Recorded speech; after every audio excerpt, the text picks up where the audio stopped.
जगन्नाथ जी की रथ यात्रा की कहानी। जगन्नाथ जी की रथ यात्रा हर साल आषाढ़ माह के शुक्ल पक्ष के दूसरे दिन निकाली जाती है। रथ यात्रा का महोत्सव 10 दिन का होता है, जो शुक्ल पक्ष की 11 के दिन समाप्त होता है।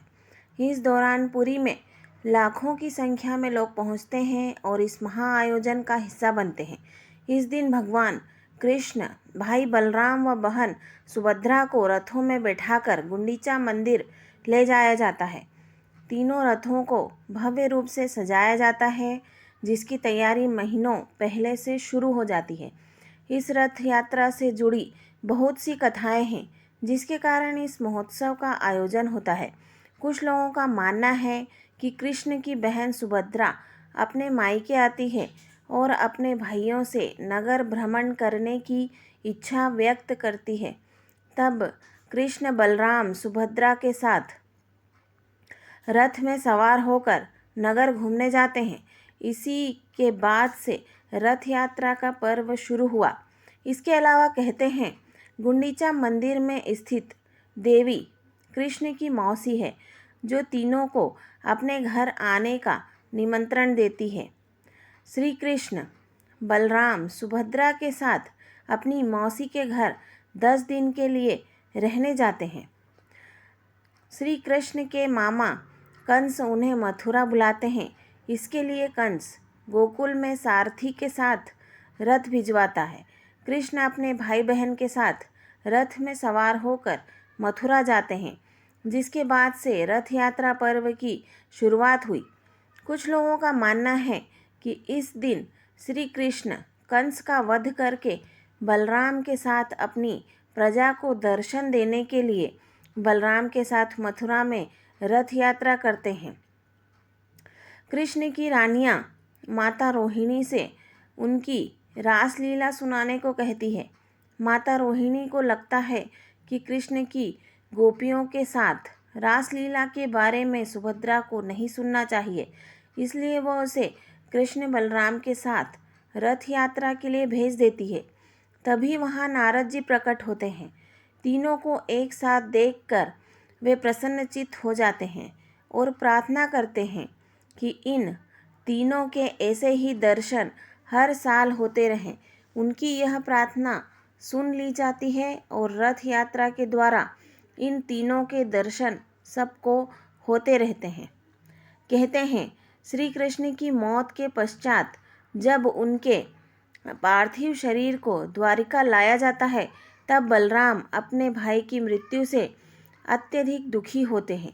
कृष्ण के शरीर को लेकर समुद्र में कूद जाते हैं और उनके पीछे पीछे सुभद्रा भी कूद जाती है।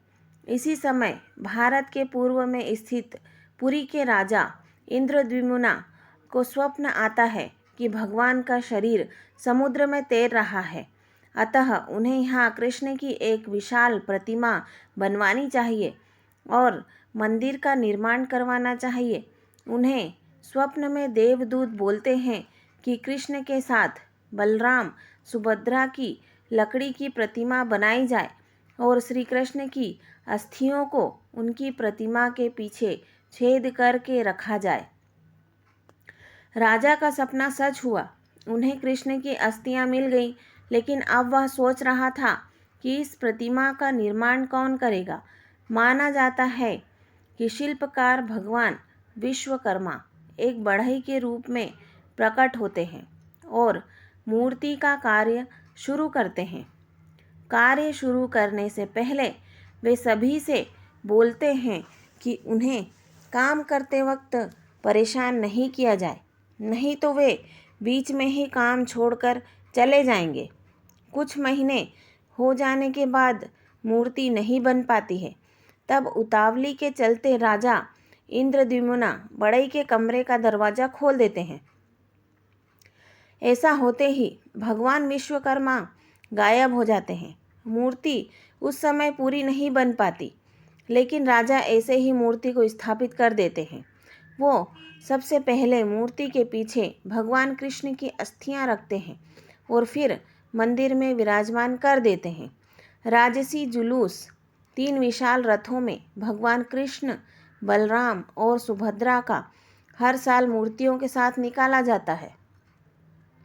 भगवान कृष्ण, बलराम और सुभद्रा की प्रतिमा हर 12 साल के बाद बदली जाती है। जो नई प्रतिमा रहती है वो भी पूरी तरह बनी हुई नहीं रहती है। जगन्नाथपुरी का यह मंदिर इकलौता ऐसा मंदिर है जहाँ 3 भाई बहन की प्रतिमा एक साथ है और उनकी पूजा अर्चना की जाती है। जगन्नाथपुरी के रथ का निर्माण अक्षय तृतीया के दिन से ही शुरू हो जाता है। तो दोस्तों, इस तरह बहुत सारी कहानियाँ जगन्नाथ जी की रथ यात्रा के विषय में प्रचलित है। अगर आपको आज की ये कहानी पसंद आई हो तो मुझे कमेंट करके ज़रूर बताना और मेरे वीडियो को लाइक शेयर ज़रूर करना और मेरे चैनल को सब्सक्राइब करना मत भूलना दोस्तों। आपका बहुत बहुत धन्यवाद।